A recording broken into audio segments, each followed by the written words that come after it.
Oh, hey, Lauren, I got my registration in For Patty's, for Patty's. Yep. I ran it today, How'd you do? a little slower than last year, but I did it. And now I'll walk it on Sunday morning. Oh, good. Because I'm not going to be able to run it on Sunday morning. Sorry.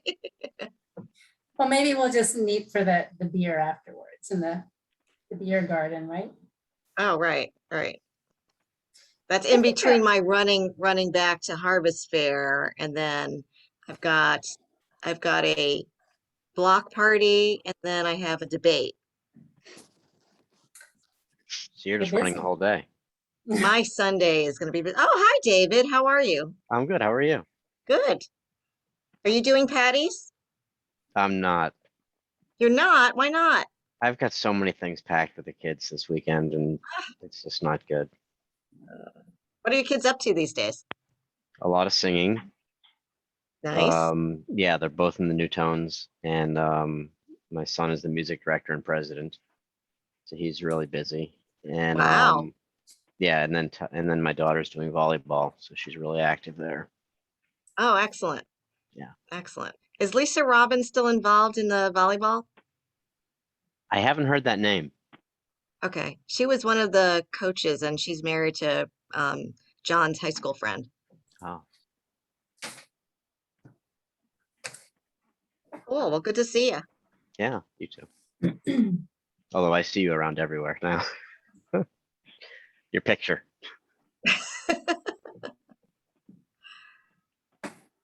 All right. Well, I think we've got a good quorum now, and I know that folks are still trickling in, but I want to be mindful of everyone's evening tonight.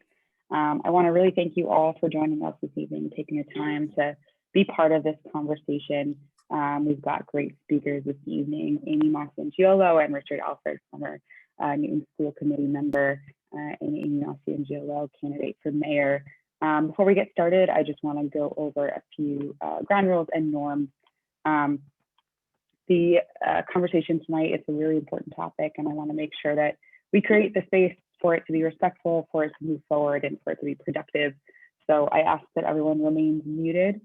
Amy will not be calling on anyone to speak during the session. So please don't unmute yourself, and please only use the chat to comment on anything that is said. We will unmute folks to ask their questions, and if you do unmute yourself out of turn, we will mute you. We have that ability to do that on the back end here, so please avoid doing that. We will only be using our polling functions and chat function tonight. We won't be using the raise hand function, so please avoid using that as well. And we'll go ahead and test that first polling function now with the following question. And that is, where do your kids currently go to school if you are a parent at MPS? So you'll see that pop up on your screen there. So it's a little window with a green bar at the top, and just go ahead and click your answers. You'll see, because we have so many elementary schools, there's multiple choice that goes on to 2 sections. So go ahead and click all those answers. Can folks give a nod if they're seeing that? Awesome.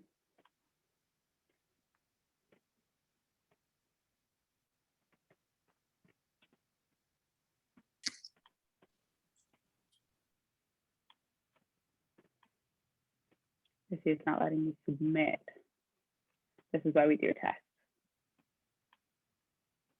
Is anyone else able to submit it? I'm not seeing that either. If one question is answered, all right, that is a good flag. So off to a good start here. All right, we're gonna go ahead and end that poll. We've done this before, so I'm not sure what the problem is, but I think we can go ahead and move forward. And I think if you want to answer your question in the chat, you can go ahead. I see folks are doing that. Let's see.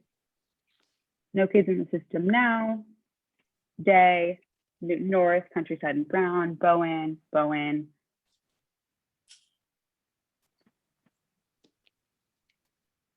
Keep on submitting those answers.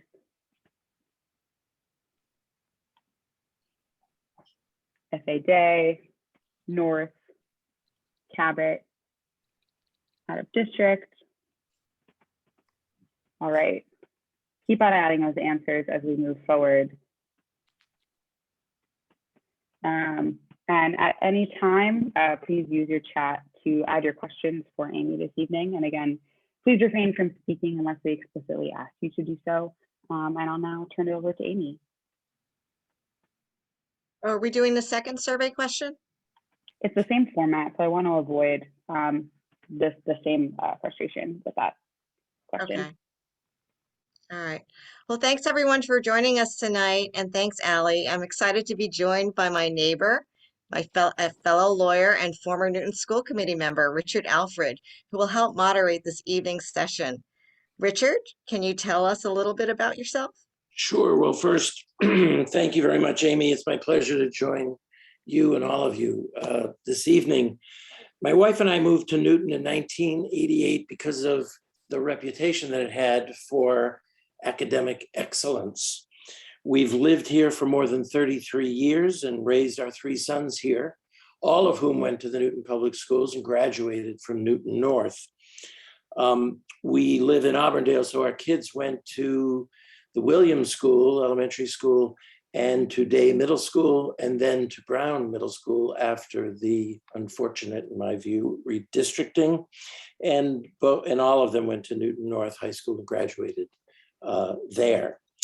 I became a member of the Newton School Committee in 1993 to fill a vacancy in the Ward 4 seat. And then I ran for 3 terms and was elected in 1994, 1996, and 1998. For those of you who don't know, the school committee members have a 4 consecutive term limit. I decided not to run for what would have been my final 4th term for personal reasons. Well, thank you, Richard. I'll get into more about myself later, but I've known Richard for about 20 years now, and so I'm grateful that he's joined us tonight. So Richard, can you give us a brief I could say, Amy, I just want to make sure that I make it clear that I've known you for those same 20 years and have worked closely with you in a number of different capacities and have tremendous respect for you and have supported your candidacy since you announced.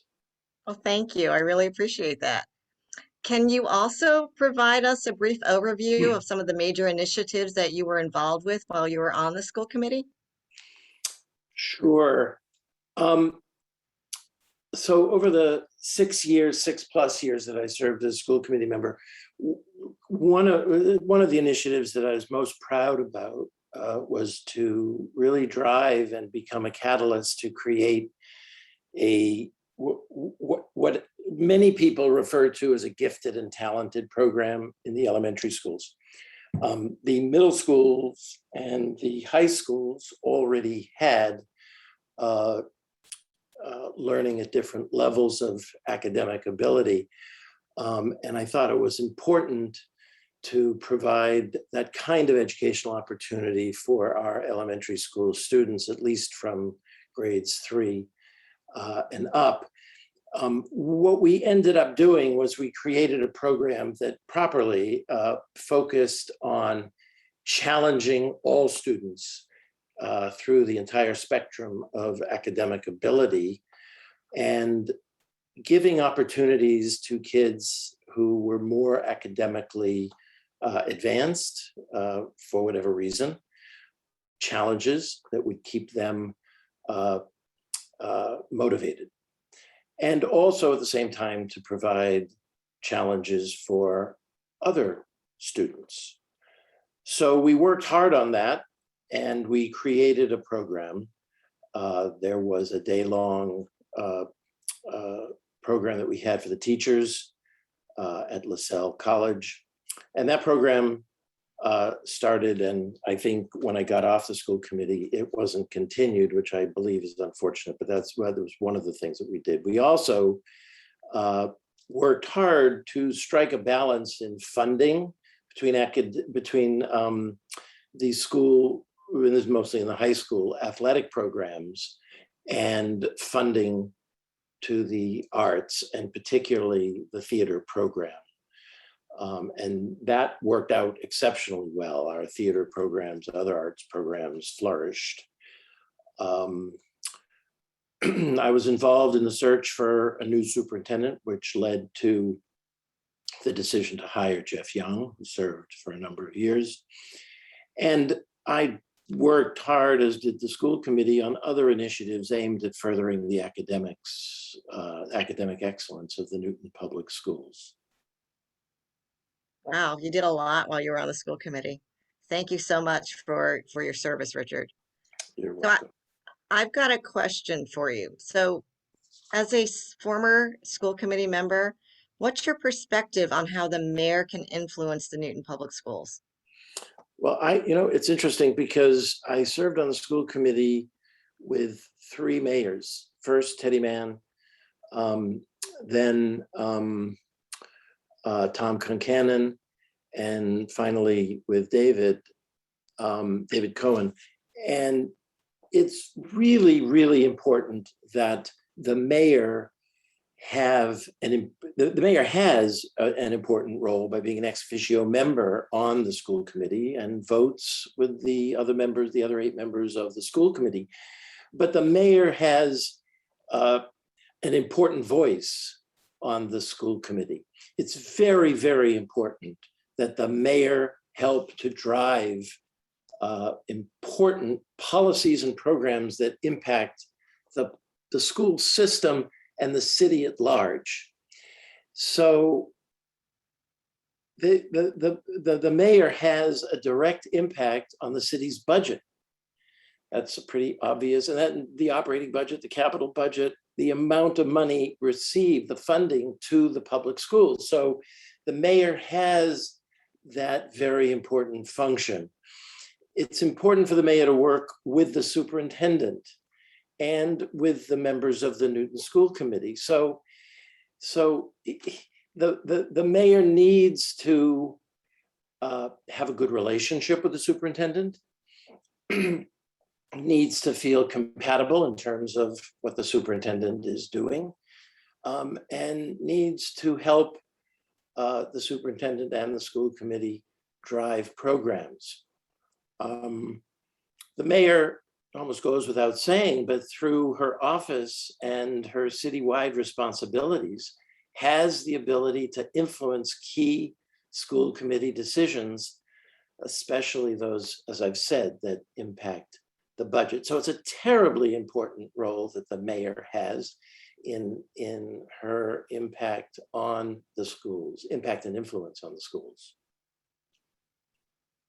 So my view, and I think this is generally shared, given the mayor's influence on the Newton Public Schools, we really need to make sure that we elect a mayor who has the commitment to work with the school committee, work with the superintendent to move the Newton Public Schools in the right direction for the community, and to be an active participant, not just to have nice words about academic excellence and challenge and that kind of stuff, but to really roll up her sleeves and become involved in a force for the academic excellence that I think we all expect and deserve, quite frankly.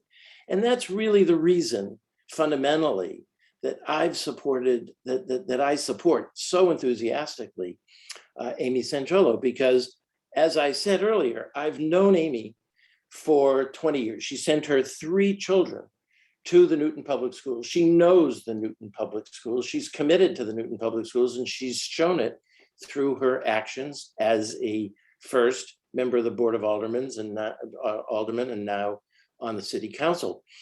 And we need that kind of person who is going to take the job of mayor and use that office for the good and benefit of the public schools. And I have no doubt at all that Amy is the right person for that role. So I'll turn that back to you now, Amy. You can stop blushing. Wow, thanks so much, Richard. I'm just speechless. Thank you so much. So as you said, I do have firsthand experience as a parent of 3 NPS graduates. Our kids went to Williams, Brown, and South, and each had different learning styles and experiences. In addition, I do have experience working with the school department, having served 20 years on the Newton City Council and serving on the Programs and Services Committee, 3 terms as chair. And for those who don't know, the Programs and Services Committee reviews the school department budget and other financial and programmatic issues requiring council approval. So during my time on the council, I've been a strong supporter of keeping arts and music programs and extended recess times, and a proponent of eliminating fees, which I believe are regressive and prohibit participation. So from my perspective, the role of mayor is to ensure that NPS has its resources to fulfill its mission, and that's to educate, prepare, and inspire all students to achieve their full potential as lifelong learners, thinkers, and productive contributors to our global society. If I had been mayor during the pandemic, I would have done things differently. I would have led the effort to reopen schools for fall 2020 when it was clear that our school department wasn't on top of it. Specifically, I would have offered the assistance of our building department to test and upgrade our ventilation systems.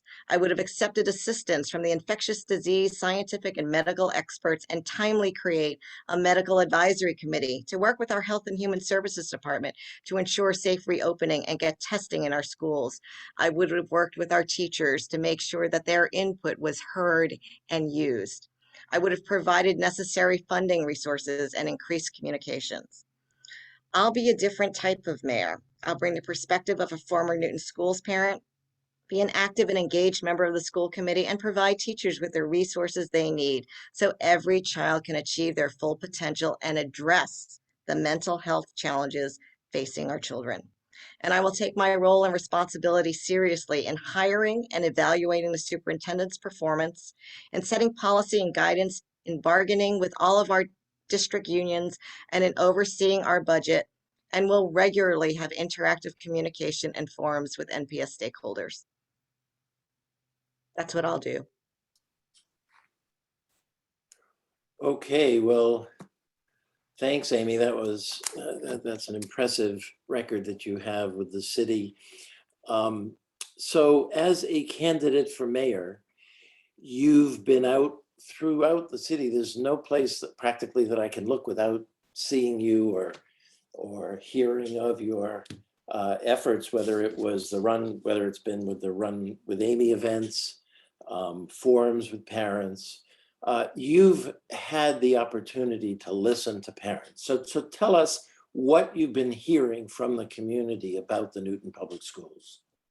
Sure, Richard, thank you. Yeah, I've been meeting with parents, whether it's from knocking on doors or with some of the Run with Amy events that we've had in, I think, all of the village centers. And I've also participated in online groups. So the parents that I'm hearing from are concerned about a perceived decline in excellence in our schools.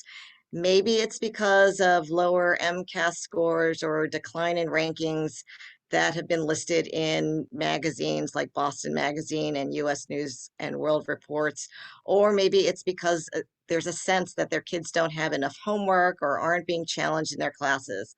Now, this may be a perceived lack of excellence, or it may be an actual decline. I don't know. But I do know, as Newton's next mayor, if I'm elected, this is something that I need to find out and will set aside the resources to investigate. After all, families like mine and yours, Richard, moved to Newton in large part because of the excellent public schools. And even if we don't have kids in the schools anymore, the quality of our schools impact our property values. So it's all in our best interest to make sure our public schools are strong. We need to find out what's going on and address it. And no, it's not going to be easy, but with schools representing 55% of our city's operating budget, it's absolutely necessary. And for those who don't, of those of you who don't know, this year the allocation was $462.7 million total, and the school appropriation was $253 million. So that's how much of the school budget or how much resources we are putting towards our schools. That brings us to our next polling question where we'd like your input. What is your impression? Has there been a decline in excellence in MPS? This is multiple choice. You can choose one or multiple, and it is working, which is great. That's exciting. And I'll be sharing out these results. We'll publish it for you all to see, and Amy, I'll read this out for you. Looks like we're seeing a majority of folks saying yes, you do see a decline in excellence. We'll give it a few more seconds for folks to answer this question here. A lot of folks are saying not sure. Keep those answers coming in.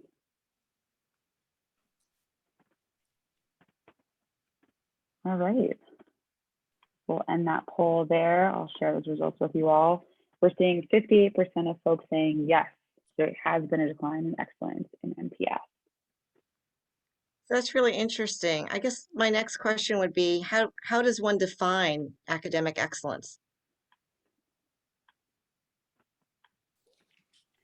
So another poll coming for you all here. Would love your ideas. What do you think are good indicators of academic excellence? How academically challenged my kids are in their classes, on test scores, acceptance rates to Ivy League schools, college acceptance rates, magazine rankings like Boston Magazine or US News and World Report, adequate resources in our schools that help positively shape our kids' emotional intelligence in addition to their academic development, number of AP tests taken and passed by 12th graders by graduation or other, and feel free to use the chat to comment on what you think that might be. And again, this is multiple choice, so you can select more than one.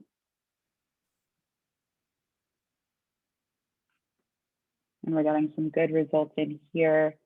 Majority of folks are saying first, how economically challenged my kids are in classes. And second to that is adequate resources in our schools that help positively shape our kids' emotional intelligence in addition to their academic development. And I'm seeing more concerned about special ed and ability to teach to everyone. Excellence is multidimensional. I'm going to go ahead and end that poll. 76%, which was the majority, noted that they think it's how academically challenged my kids are in classes. That's interesting. So we can see just from this mini poll that we have very different ideas on how to define academic excellence. I can tell you as a parent of 3 NPS graduates, my own ideas of excellence changed over time. So what was important to me when my children were in high school was very different than the concerns I had in elementary and middle school. And I don't recall did we ask Allie what ages the kids were? What grades they were? Oh, we did ask in the beginning of the polling, but we didn't get the poll results of what the Unfortunately. distribution is of elementary and middle schools. But that's just my Unfortunately. observation. I just recall that over the years, what I thought was important for academic excellence as my kids were going through the system just changed over time. And there are a few good comments here. Ezra Robertson said, commitment to training and support for a range of children's needs, commitment to providing teachers and schools with necessary resources and training. And that's something that you mentioned earlier, Amy, too.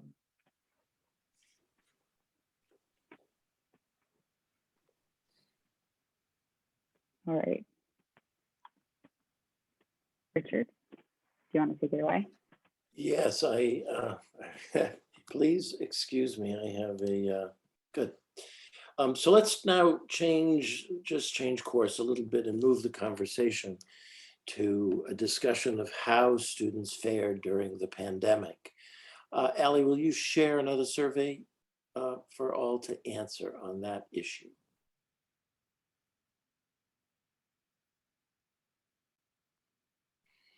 So folks should see now. Did you keep your kids in Newton Public Schools? And of course, the options are kept them in NPS and supplemented education with extra classes, maybe outside of NPS, withdrew and went somewhere else, or other. And feel free to put that in the chat.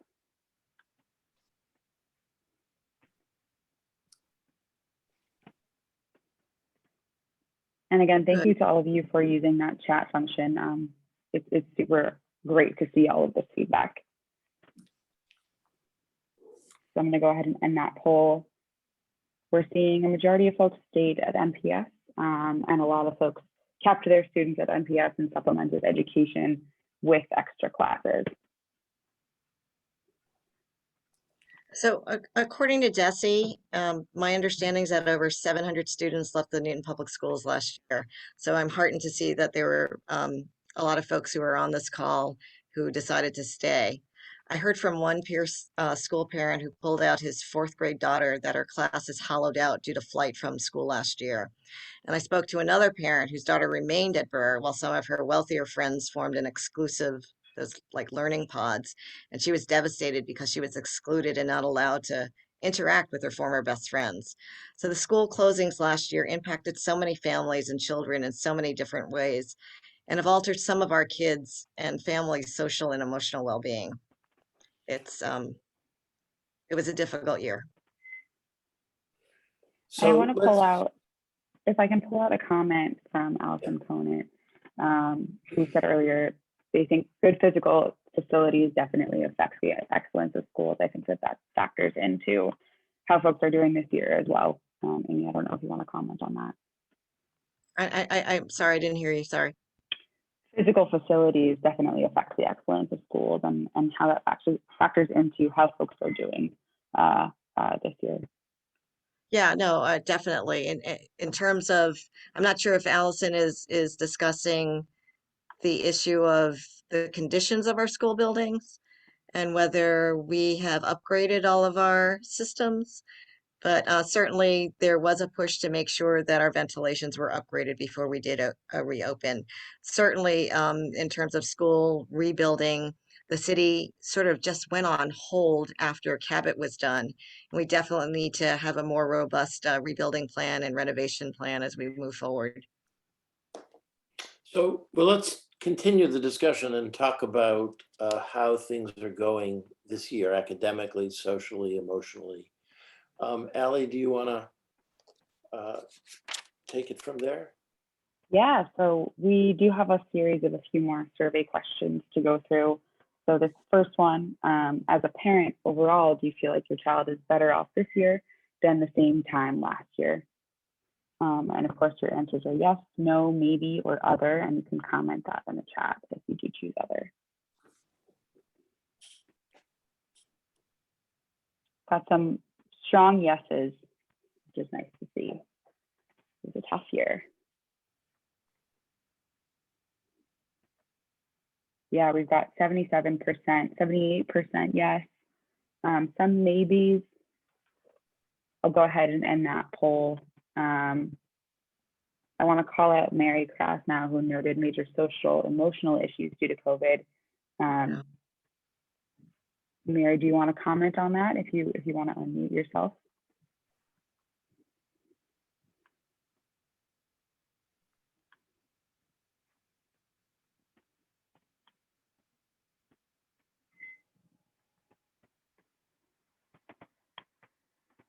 Sorry, Marcy Krass now.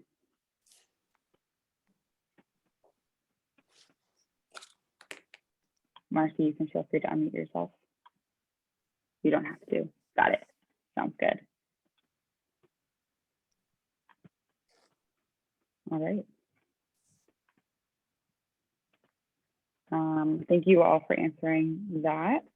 Our next question is, what is still missing? What is still missing in the resources, surveys, and regulations that are provided at NPS?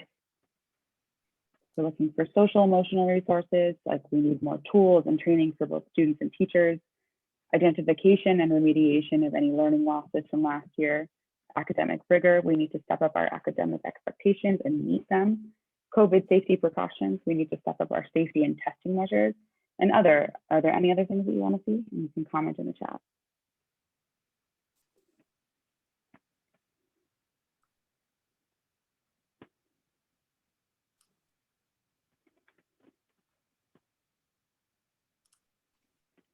We're seeing somewhat even among all of us.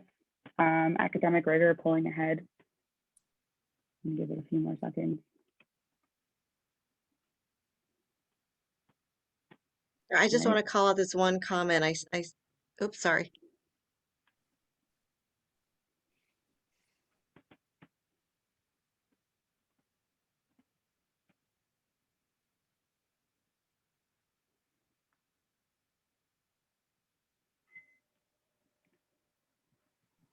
There are a few comments in here. Amy, did you want to note one?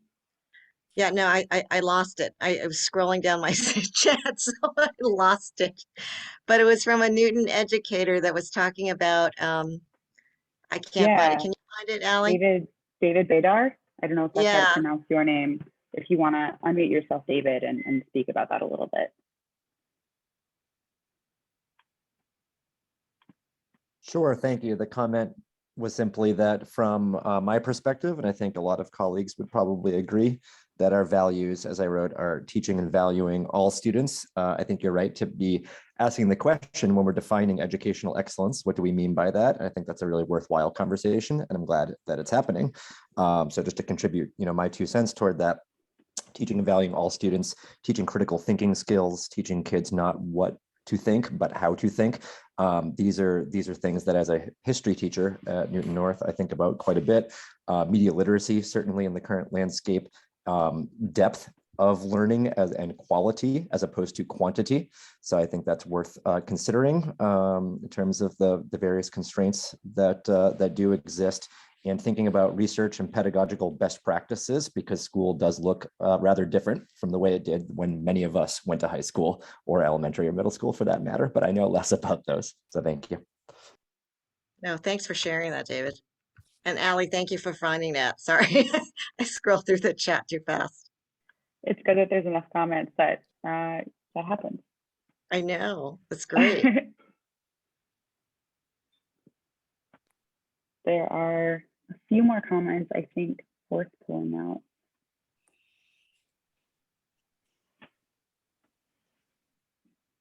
I think Riel Montague, parent access to elementary schools is overly restricted in Newton. This makes it more difficult for new families to acclimate, and also makes it more challenging to develop partnership with school and educators.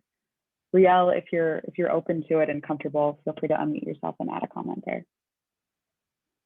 Sure. Hi, thank you.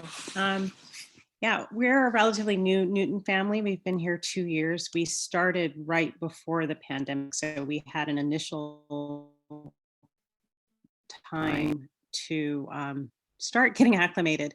But so even before the pandemic, I was just surprised how closed off the schools were to parents. We moved here from Cambridge, and Cambridge obviously has similar safety concerns, but I felt like they found a way around it to have secure and safe school buildings while parents still had access to the school, meaning that we could go in to drop off our kids. I could, chat with teachers or other staff members, occasionally if needed. It just helped develop more of a relationship and gave me a better sense of what was going on in the school community.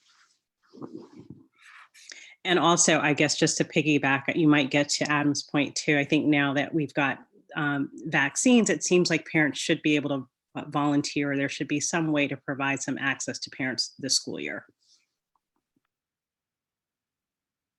I would agree. And parent involvement is so important.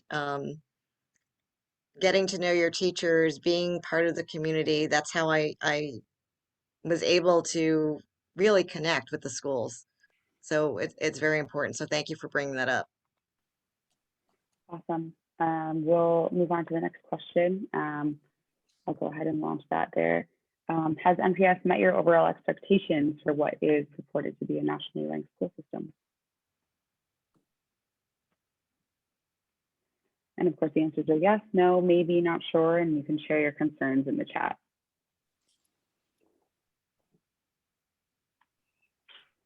I'm seeing a lot of no's. Around 70%, hovering around 70% no. I'll give it a few more seconds there for folks to get their answers in.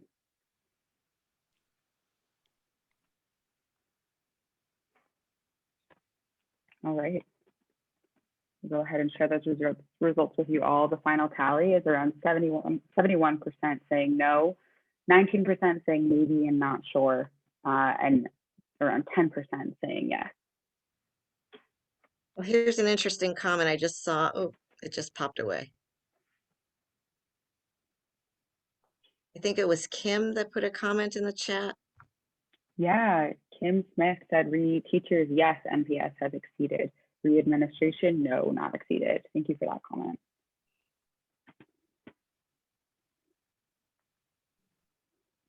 All right. And this last question in this run of survey questions here, do you feel like the mayor can and should be doing more to improve our school system? And of course, again, the answer options are yes, no, and maybe you're not sure. And feel free to share your questions in the chat again.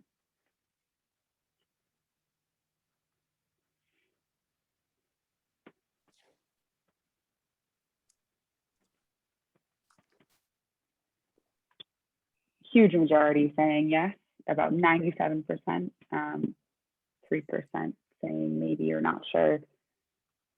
Appreciate these answers here. I'll go ahead and give it a few more seconds if anyone else wants to get a last minute answer in. Do you feel like the mayor can and should be doing more to improve our school system?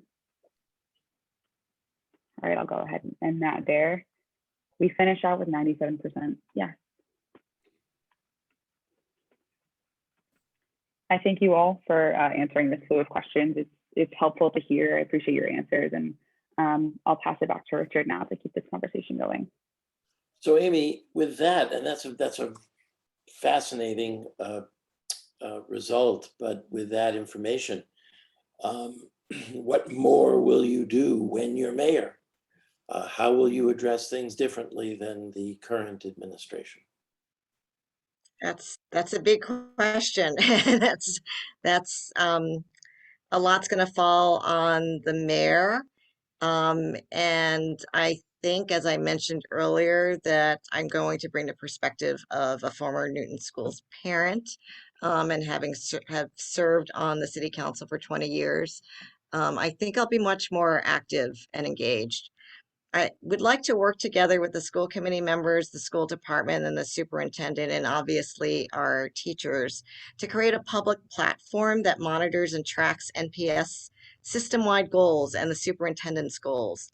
I want to create more transparency on how we are measuring our outcomes, and if we do, in fact, need improvement in certain areas, I want to look at best practices from other communities. Another thing that I'd like to do is to create what's called a children's cabinet. I read about this online. I did some research. And, you know, we saw during the pandemic that schools are more than just places where kids learn. Schools provide health and mental services, as well as provide food for many of our families. When schools failed to reopen, it was every student for themselves. Parents who had the resources left, they either homeschooled or went to private school or supplemented their kids' education with privately funded tutors or those learning pods that we heard about. The rest of the kids just dealt with what they had. So in some circumstances, they were okay, but for the kids who pre-COVID were struggling or just getting by, they seem to have been left further behind, and we've widened that opportunity gap. So what's a children's cabinet? It's a concept that was designed by the Ed Redesign Lab, and that's a group out of Harvard Grad School of Education, and was founded by former Education Secretary Paul Reville. The cabinet would be led by me as mayor, and I would bring people together who care about the well-being of our children and create a partnership between our school departments, our municipal departments, and especially agencies that serve our youth, like after-school programs, the Boys and Girls Club and the Y, and of course our unions and the business community. The idea behind that is to develop common goals, to share and compare data, and address gaps or duplication in resources in different systems. I'll advocate for a more individualized approach to learning, which another concept that has been proposed by the Ed Redesign Group. The idea is to get away from the concept of this one-size-fits-all approach to teaching and provide different support systems for every child to succeed. That's going to require funding and training and the buy-in from teachers. And I am looking forward to working with them to see if we can do this. Finally, I'd like to improve communication. I'm going to urge the school committee to adopt a policy that explicitly calls out its intent to maintain two-way communication.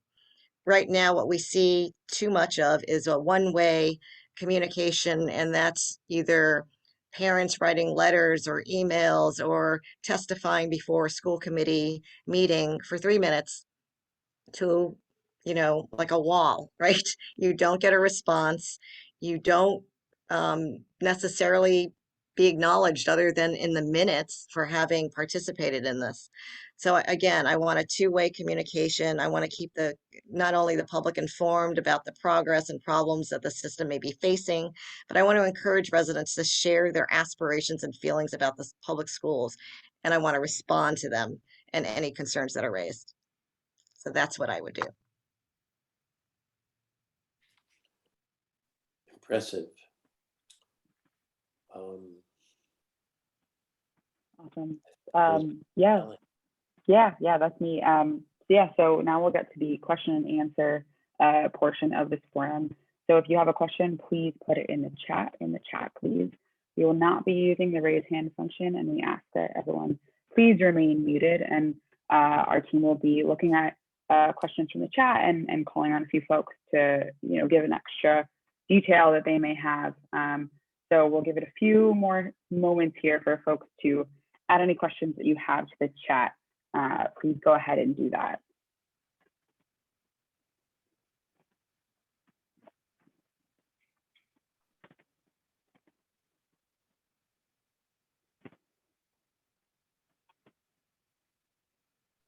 Are there things that you want to see out of the administration that you are not seeing now, things that you feel like the mayor could be doing?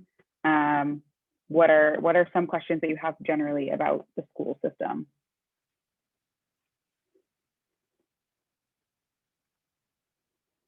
And folks, don't be shy. I mean, the most important thing for me as a potential leader of the community and as a potential member of the school committee, I need to be informed by you. That's why we hold these forums, so that I can learn. So please don't be shy about asking questions.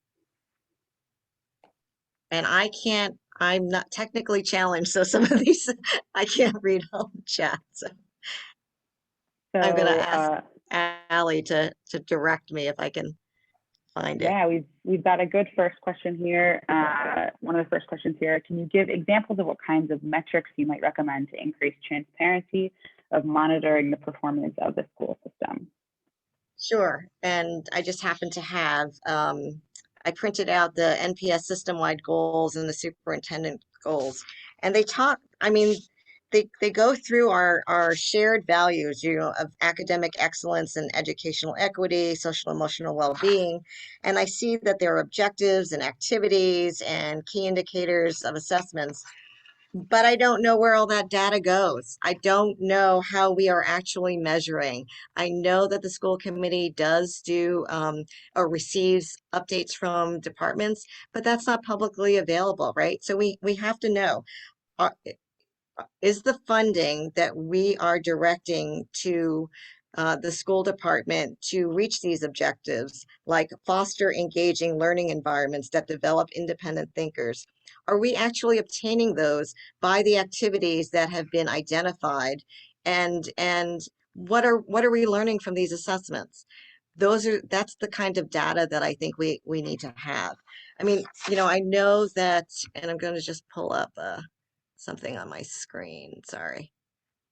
I know that, like, currently the school committee looks at MCAS, special ed referrals, achievement gaps by race, ethnicity, language, and income, graduation rates, college admission rates. I guess those are considered mostly irrelevant. But there's a lot of stuff that they look at that's also up on the DESE website. That we need to just have the data on our own website, right? So that we can measure, so we can see year to year whether we're accomplishing our goals. So I hope that answered that question.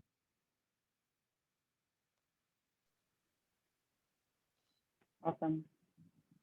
Allison LeBron, in what ways will you solicit input from NPS educators? Oh, I definitely want to have community forums as well as regular meetings with educators because I need to be informed about what they need. I need to know what resources that they're lacking, what tools that they want, what professional development opportunities that they seek, so that we can help provide their resources to them so that they can help educate our kids. I think that's really important. Again, there has to be that free flow of communication, the accessibility of me to listen to you. For sure. Thanks for that answer. I see a Um, question in the chat that says, I hear from parents on the north side of the city that they feel their schools are not getting the same resources the schools on the south side of the city receive. I'm not sure what that is getting to, other than possibly the fact that a lot of our buildings have not been renovated. That I know I've heard definitely from the Horace Mann community that they are very upset that they have been moved over to an older facility that has not been upgraded, that was used as swing space for other schools, and they feel like they're just not getting the resources that they need for their community. So I hear that loud and clear, and we definitely need to equitably distribute our resources. I'm going to quickly turn over to Allie because my battery is dying. oh no. All right, well, I stall while Amy gets her battery going. I appreciate everyone getting these questions into the chat. I'm going to choose Adam Bernstein's question now. What do you think NPS does exceptionally well that needs to be continued and preserved? What NPS does exceptionally well, I think And that needs we hire exceptional teachers, and I think that's great. What we do need to do is diversify our teaching staff and our administrative staff so that they reflect the diversity of our community. I'm hearing from kids that that's something that they really want to see. But our teachers are excellent. I mean, they're when I first let me just tell a story. When I first moved to Newton, my sister-in-law said, when you get to we know we told you to move to Newton because the schools are excellent, but when you walk into the school building, just don't panic because you're going to be just shocked. But it's the teachers that really make the difference. And she was absolutely right. The teachers got my three kids, like I mentioned earlier, they're different learning levels and different learning abilities. They got them through, and I cannot thank them enough. shout out to all the teachers on here tonight. I love that answer, Amy. Joanne Simpson had a great question. How would you evaluate our superintendent? Based on his goals and seeing if he's actually reached those goals or not. I have my own concerns about what took place again. You know, I go back to the reopening of our schools and how that was mismanaged. I'll just leave it at that.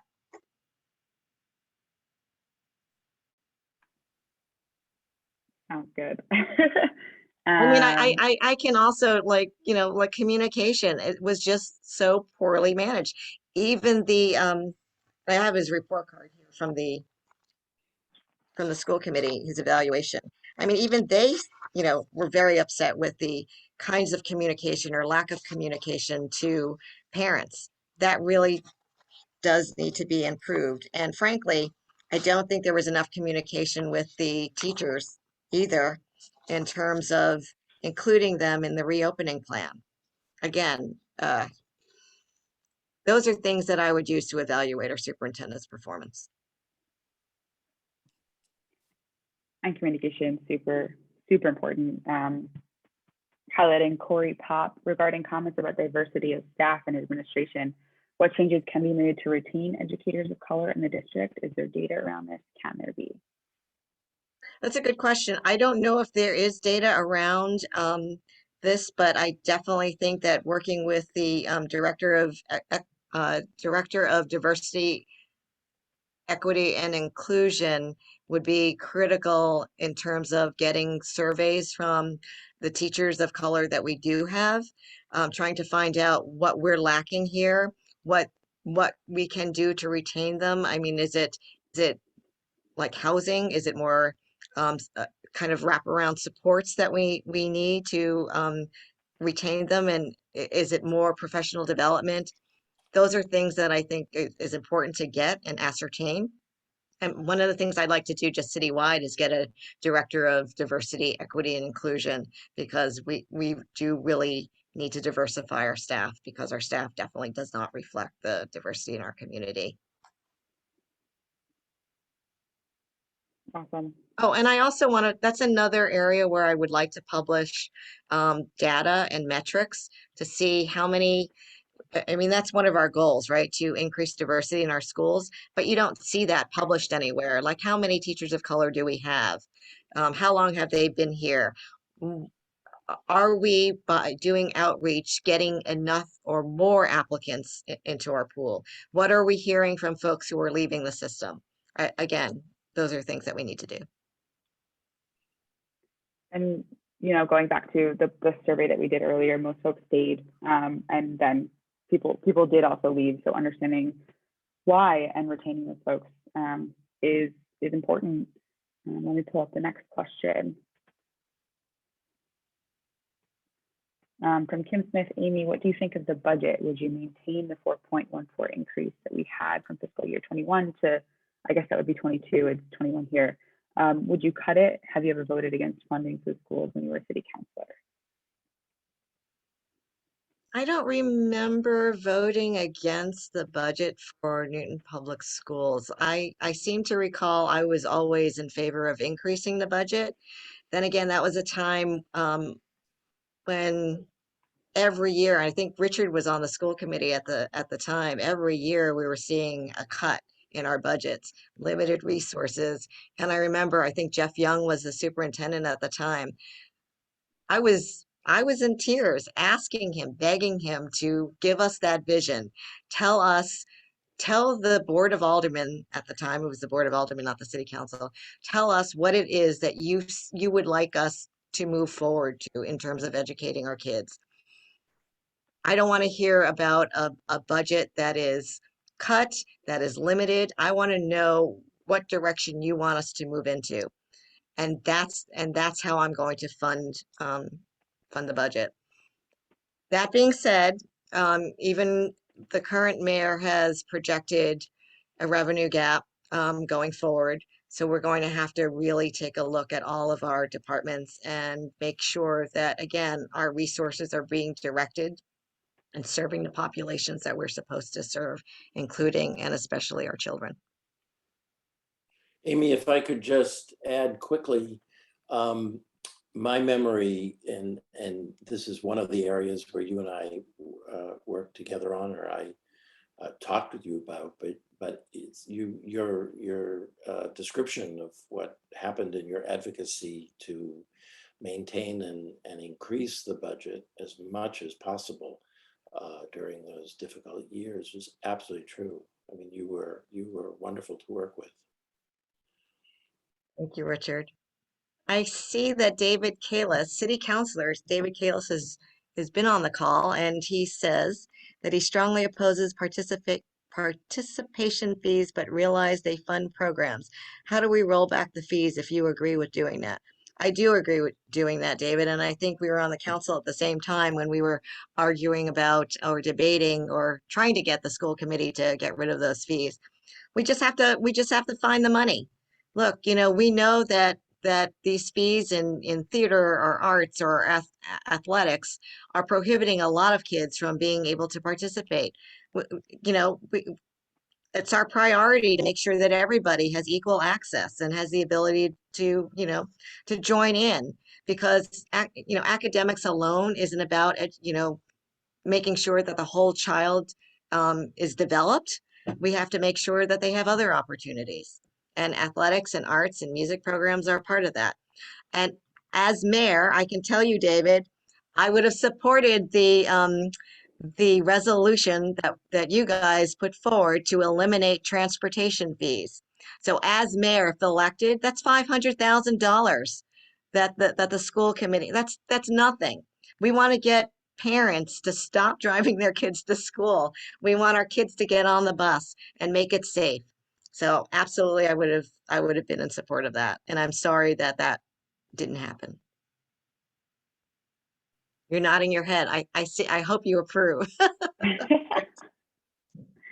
A question from Bob Bukal. I apologize if that's not how you pronounce your name. Will you tap into the collective genius of our NPS students as part of your process for implementing positive change in the system? I'm sorry. I didn't get that. Will you tap into the collective genius of our NPS students as part of your process for implementing positive change in the system? Oh, absolutely.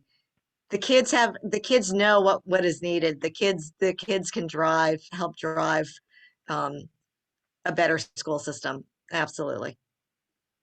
That was a good question. Thanks, Bob. I see another question from him. Is it possible that citizens of Newton can contribute to a fee fund and have it considered as a charitable contribution for tax purposes? I'm not sure about the charitable contribution portion, but I'm also not sure about a fee fund, but that's a good idea. I think that's an excellent idea. So thank you for bringing that up. I think for the charitable contribution, we need to have a 501c3. And I know at some point I was talking with school committee member Margaret Albright about creating a community foundation. So instead of having all these other separate foundations, we'd create this one overarching community foundation. And that could be the 501c3 that donors could donate funds to help support things like eliminating fees. Oh, yeah, I see Margie Ross-Decter, former school committee Margie Ross-Decter, saying the Newton Schools Foundation finds great education in this funds, great education initiatives. You're absolutely right, they do. Thank you, Margie. Awesome. Well, we're coming up on time, so I want to send you all the final poll question of the night. Would you reach out to your school networks for Amy? And if you do, click yes. If you don't mind dropping your name and your associated school in the chat, and we'll follow up with you right after this ends. Hey, Allison, I had a question that wasn't answered that I've actually asked the previous mayor, and she agrees it's sort of a known. Sorry, we're just about Okay. end of time here, but if you don't mind Okay. putting your question in the chat and we can follow up with you. No, it's in the that would be chat. awesome. It just was never. Oh, it's in the chat? It's in the chat. It was in chat for a Oh, while it ago. is. Oh, okay. Let's see. And it basically, I'll just say it out loud, is that and maybe David better can is if a teacher retires, what we do is we look for the lowest cost teacher and we bring in a brand new teacher. We don't look across for the best. And each town, Watertown, every town does the same thing. So what it does is it restricts teachers from having mobility across between towns to get, out of a, stagnation, right? So if I like listen to these teachers, then they say, I've been in Newton for 30 years. I've been in Newton for 25 years. I would not go anywhere else. They don't have a choice to go anywhere else because they're outpriced. They're in the higher range of their, the salaries, right? So nobody's going to pull them in, and we do the same. And it's like every town's in it for themselves, and it just I don't know how that can be changed, or it can be notified, or have some sort of exchange between towns for these teachers. And David, maybe you can speak to that if you see that as well. I don't know. I'll leave it to the mayor to be. I'll leave it to you. So I guess I'm not sure how to answer that question. And are you trying to figure out a way so that teachers can be more mobile so that they can There's no move to other? mobility. Correct. It's a little known secret you can move within the first 3 to 5 years, and 33% of teachers within the first 3 years quit. So then they hire new teachers. But after you get past a certain step, there's no mobility. The mobility stops. You can't move to another system, gain another experience. Say you want to move to a suburban town a little bit further out from Newton. It's not as convenient. They're all driving back to Newton to teach because they can't find a job in that community, and vice versa. Huh. So I definitely would explore something to talk with other school districts, throughout the state to find out how we could address that. That's something that I wasn't aware of. I am aware that there are school systems that try to offer early retirement to some teachers to lower their school budgets. I just recently heard about that. I think that happened a neighboring town, one of the W towns. I just can't remember which one. Mm, But I didn't hear about that mobility issue, and that's something that I would look into. okay, thank you. And you know what, if you want to email me later on with any information you have on that so that I can do the research, that'd be great. Sure. Appreciate it. Awesome. I want to thank everyone who has said yes so far to support Amy and to reach out to your networks. Again, if you have said yes, please drop your name and your school in the chat. We really appreciate all of the support for getting Amy in that seat. So Amy, I can kick it over to you if you want to do a short closing. Sure. I just want to thank everybody for spending this hour or so with us and for asking the questions, participating in the polls. I hope you found this useful, interesting, engaging.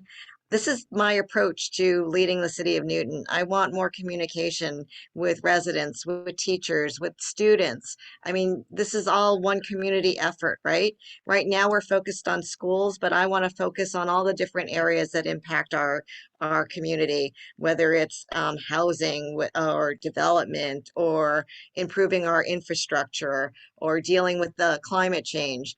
It's important to have these safe spaces to be able to share information, share opinions, non-judgmental, right? That's what I'm all about. So I hope you enjoyed this forum. I hope I can count on your support going forward. If there are other questions or issues you think I need to address, please reach out to me because I will address them. I will get back to you. I will respond. That's what I'm all about. So, Richard, thank you so much for coming tonight, for sharing your experiences, for that wonderful endorsement that you gave. I cannot thank you enough. So thank you. And Thank you. Allie and my team, thank you for helping me with the technical issues of Zoom. And thank you all. Good night. Have a good night, everyone.